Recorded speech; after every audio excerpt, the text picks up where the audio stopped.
And greetings gamers, and welcome back to Let's Play the History of the Three Kingdoms.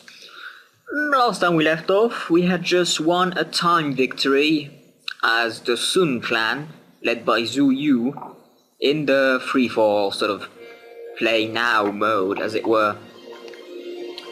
I did this to allow you guys some time to vote for which lord I should play as in the actual scenario. Well, if you're reading the title, you already know who won. Liu Bei. God damn it, Liu Bei. The Curse of the Han will be my ally this time, rather than my enemy. And I would just like to point out, Liu Bei won by just 2 votes behind Yuan Shu. Which would have been interesting, I do admit. As Yuan Shu, you start at war with Gongsun Zan. That's it. As Liu Bei, we start at war with Yuan Shu. And we have a vassal already, which is not bad. So, without further ado, let's get it on. The no resistance in captured cities means that we can capture without having revolts. Assimilate half the culture points means our cultural borders will withstand allow for expansion, as it were. Considering we can't build new cities, we can only use the ones that are already on the map. This is handy. Liu Bei.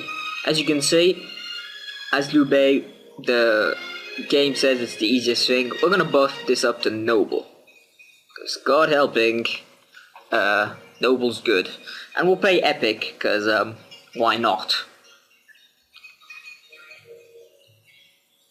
I certainly do not see why not.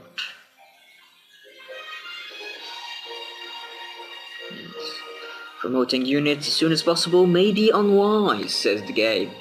I say screw it, I know what my dudes are designed for when they are made. If you're making units and you don't know what they're for, then you're wasting those units. You should only build military when you know what to do with it. There we go, so this is the start, the game is loading up. The chaos calls. As Liu Bei, we are the champion of the revival belief. The revival belief is very strong. Looking at our civics here, we start with despotism, private school, corvée, hereditary, Confucianism, and a strong belief. Anyone who's read Romance of Three Kingdoms can attest to that. And considering the whole revival policy and Liu Bei, I'm not going to mess around with that. That's Liu Bei for you. Although, because we start as Liu Bei, we start off with some heroes. Liu Bei himself, of course, Chen Dao, Zhang Fei, and Guan Yu. I'm immediately going to give Guan Yu a Danyang troop. If you saw them at work, you know how powerful Danyang troops are. And well, they are just as powerful now, if not more so. I'm going to allow him to use the halberdier, which leaves Liu Bei a crossbowman, and Chen Dao a crossbowman. We start war with Yuan Shu, as you can see, and don't bother going to peace with him, just conquer his ass. It's not that hard, quite easy really. I shall turn on resources for you. As you can see, we start with a lot of things that we need calendar to use, and therefore that should be more or less your first target, as it were. The first thing you build. Now, what I do here otherwise is send all troops that aren't archers to Xiapi, and then in the cities that have an archer, that should be Xiapi and Guanling, have them build additional workers, while these 2 cities focus on building their defensive archers. You shouldn't be attacked quite soon, especially from the north. If you look north, we have our vassal, Zhang Ba, who has no reason to rebel against you because he's just so damn pleased with you at the moment. North of him is Kongrong. Over here we can see his borders. I think he only has 2 cities. To our west immediately is the Lubu faction, who is at war with Cao Cao, if my memory serves me right, and therefore should lose his country or his province quite soon, which will mean that you are bordered with Cao Cao. Not necessarily a good thing. Yuan Shu, meanwhile, is down here.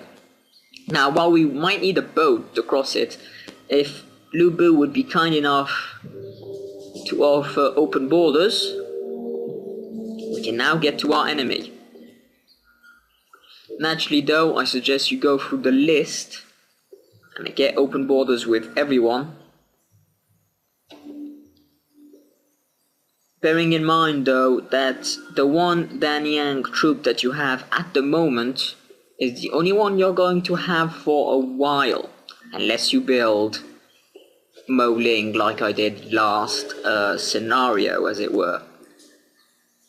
That is the only way you're gonna get them, because otherwise you do not possess. If I look quick and I see maybe the foreign advisor? Yeah, the foreign advisor. Resources. There we go, as you can see. You've got copper, cows, the most common thing. No, that's what I have. Not me. Info here. Yuan Shu, of course, being the seditious poetry type of man, has opted to rebel against the thing, as he so historically did, and proclaim himself emperor. That is why he has the emperor civic. The only other people who can have this civic are Cao Cao, because he has the emperor, or you need to found a rebellion.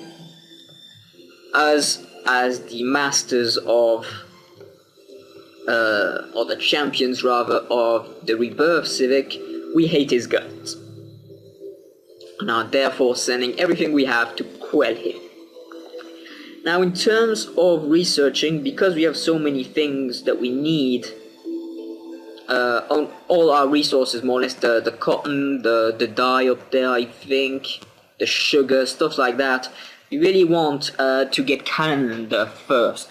Trust me, this is not wasted, as getting a calendar will enable you, more or less, to get the Danyang that you so need, especially if you're going to fight Sun Quan, who has Danyang for free.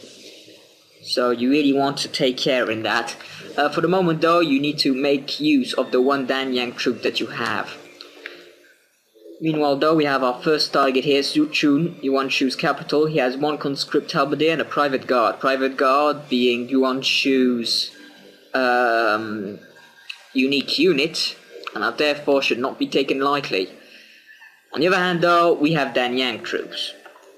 I think I've proven their usefulness in the past. Bearing in mind, these are the weakest Danyang troops, but still, this is the start of the game, when the maximum attack is 6, while your Danyang troops have an attack of 8. So, if you add a hero to them, especially one as strong as Guan Yu, you should be alright. Case in point, let me demonstrate. We have a 95.3% odds of success with a 0.7% chance of retreat.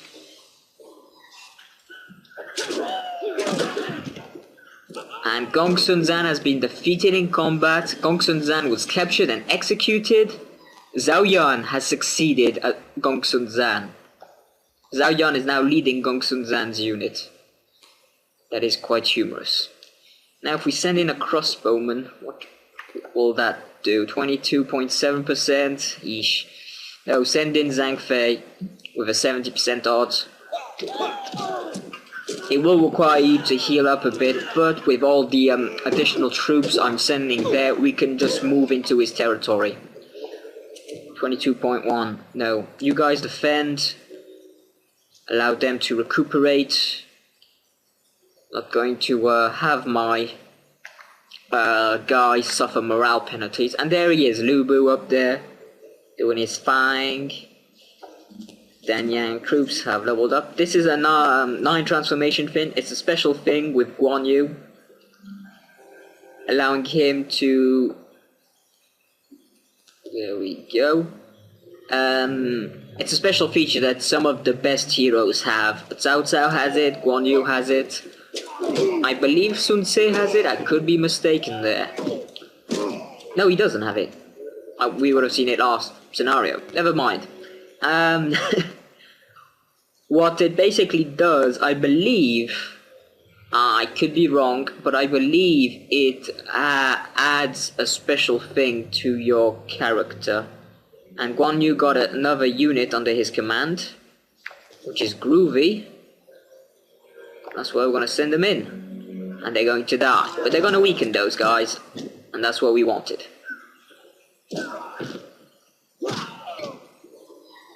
That is indeed what we wanted. Leaving them vulnerable to Liu Bei. Gonna get him to have some combat here to level him up. He's our leader after all, and he has got some nice abilities that we can acquire.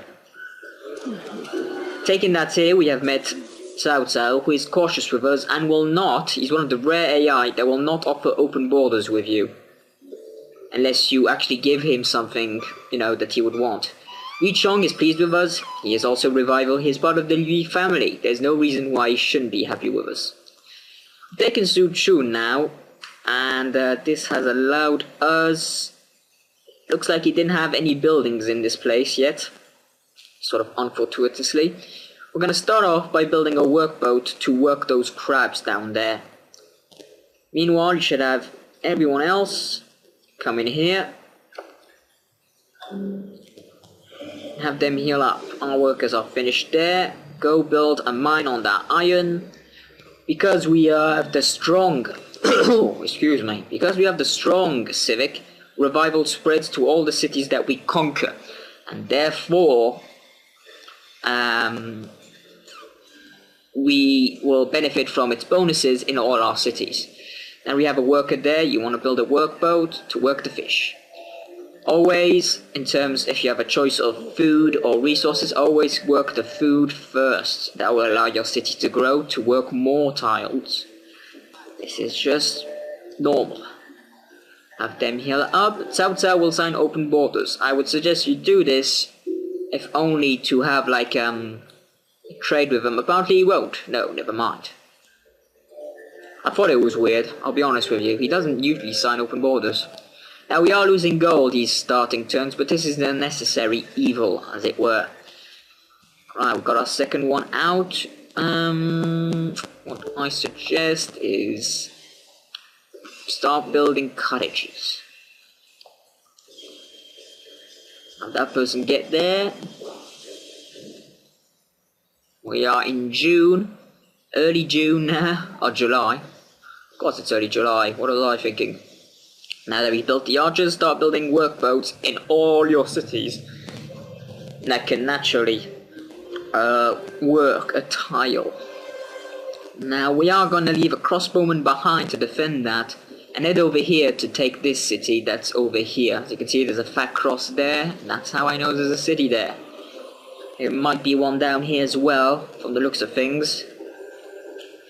The thing that looks like it might be a problem is the culture. If I go to war with Liu Bei, I might get cut off here in terms of supplying this city. This city is quite useful as it is a bottleneck.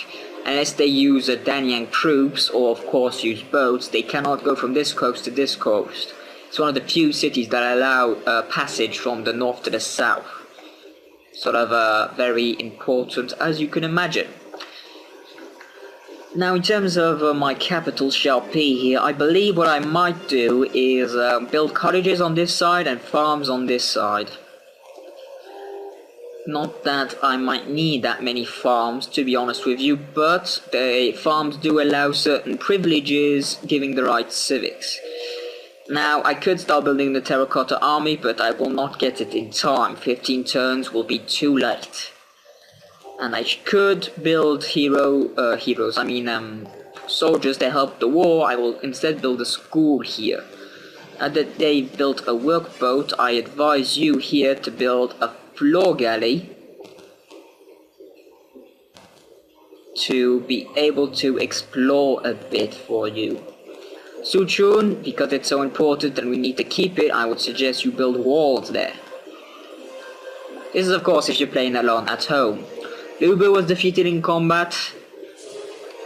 Looks like he's fighting. Wow, he's only got that. That is pitiful. There you are.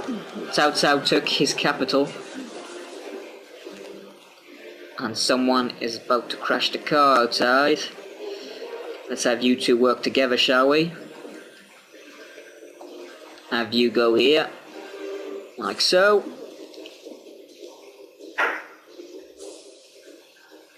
It looks like... Did I miss something? Did I acquire... Right, Lu Bu wants allies against Cao Cao. We're not gonna have him. He can survive. Do not mistakenly think that Lu Bu is doomed. Cao Cao sometimes will only take one of his cities and not both. The AI is kind of finicky that way. Naturally, following the old philosophy, unless there's something really nice in these things, there are a few, but you want to get vigorous first. Increasing your attack is very useful. Guan Yu charging with the Danyang troops here, getting slightly injured, he'll need to rest up, but we took the city without many problems. This place here, you can start by building a worker to work on those rice things, etc. We're gonna leave another crossbowman there to defend that city while we move south and take the other ones. But for now, at least, we should be okay. Build a road there.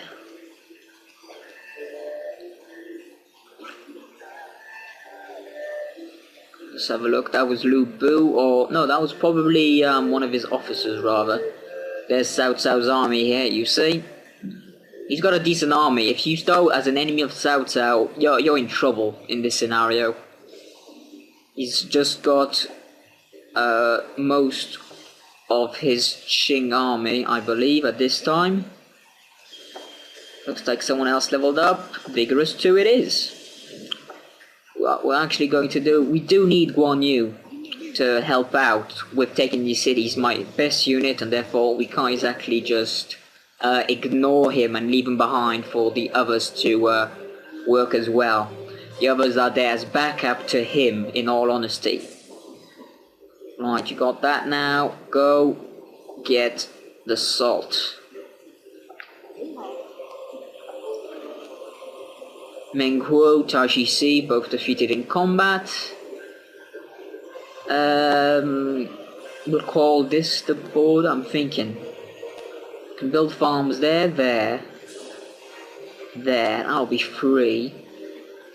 That we don't get much food from the cotton. We do get some. Now we'll build farms along here. Then, you know, cottages the rest. You have to bear in mind I won't get any cheat hack stuff like I did from my run through as Sun Ce. We do not have that luxury. Have that, and have you just set him to explore. That should do it. Right, Guan Yu is back in action. Leave one crossbowman and have the rest of you guys head south. You shouldn't meet much resistance at the start, at least, if you're doing what you should be doing, which is crushing him before he can muster a sizable force. It's not exactly hard to do. Now that you've done that, build another worker. Su Huang was executed. Wow. Talk about time paradox, folks. Su Huang, one of Cao Cao's best units, known of course through Dynasty Warriors games, was just captured by Lu Bu and executed. Stuff like that, that's what turns the tides of war, folks. Because if Cao Cao runs out of officers, you know, you can't exactly wage war without officers. I mean, you can, but your usefulness is dramatically decreased, and you're basically sending men as meat grinders. I should probably show off some of these units. As you can see, as 3 units for the moment, we have Liu Hua, who was loyal historically to Liu Bei. So as you can see, he has a dramatically reduced price compared to the other people. That is the proof of that. Also, we have Zhang Liao has not yet joined Lu Bu yet, as well as Yu Jin, Yue Jin, Zhu Chu have not joined Cao Cao, Lu Meng has not joined Wu, Gan Ning, of course, has not joined anyone. Looking at the info, we've got Chen Dao here. Because you know who these people are, I'll just examine him quickly. Chen Dao was a famed military general during the Three Kingdoms era of China. Chen Dao joined Liu Bei of Shu at Yu. He fought numerous amounts of battles across the land. Chen Dao was so skilled that he became reputed as second only to Zhao Yun in bravery within the state of Shu Han. He is also the longtime leader of the most elite army of Shu Han, the White Ear Infantry. He does not appear in the novel Romance of the Three Kingdoms. Hence why no one's ever heard of the bugger. Look, important dude, nonetheless, I think you'll agree. And, you know, he led his own infantry, dude. That's the sort of thing you'd think Koei would go up on. 20 odds. I do not like those odds. No retreat. Zhang Liao was defeated. Gao Shun. Liu Bu. That would indicate that that Cao Cao has indeed taken his city. Ah, Liu Bu was executed. Gao Shun was executed. Maybe not. Yeah, Gao Shun was executed. Was Liu Bu executed? Yeah. Gao Shun and Liu Bu were executed. Zhang Liao is now a prisoner, or he managed to escape. Is that why he's seen as free? Yeah, that's probably why he's set as free, because he managed to escape. That doesn't surprise me. The AI is quite good in terms of historical accuracies and things. Liu Bu was indeed executed, as was his advisor and many others under his command. Zhang Liao, as the best of his soldiers, was given a chance to surrender to, or join Cao Cao rather, if you believe maybe the novelization, and at least the adaptations of it. Damn. Saw that coming. I really didn't want to lose troops. But at least I have another one. And that allows Liu Bei here to go in for the kill. And we've taken it.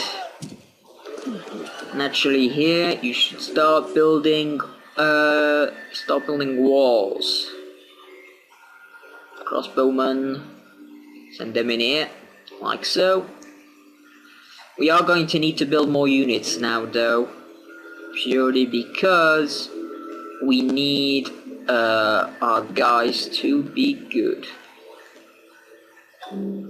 We haven't got any more units to defend these cities, so I need to start building archers to garrison themselves in these cities so those crossbowmen can join the front of the war. For the moment though, we're doing extremely well. Gonna have you get drill. Gonna have the rest of you guys get over here. Promote you as necessary, have you heal up. Fortify.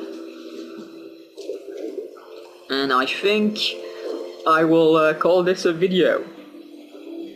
So tune in next time where we build more units to send to the front to push forward and crush Yuan Shu as soon as possible. Until then, folks. Until then.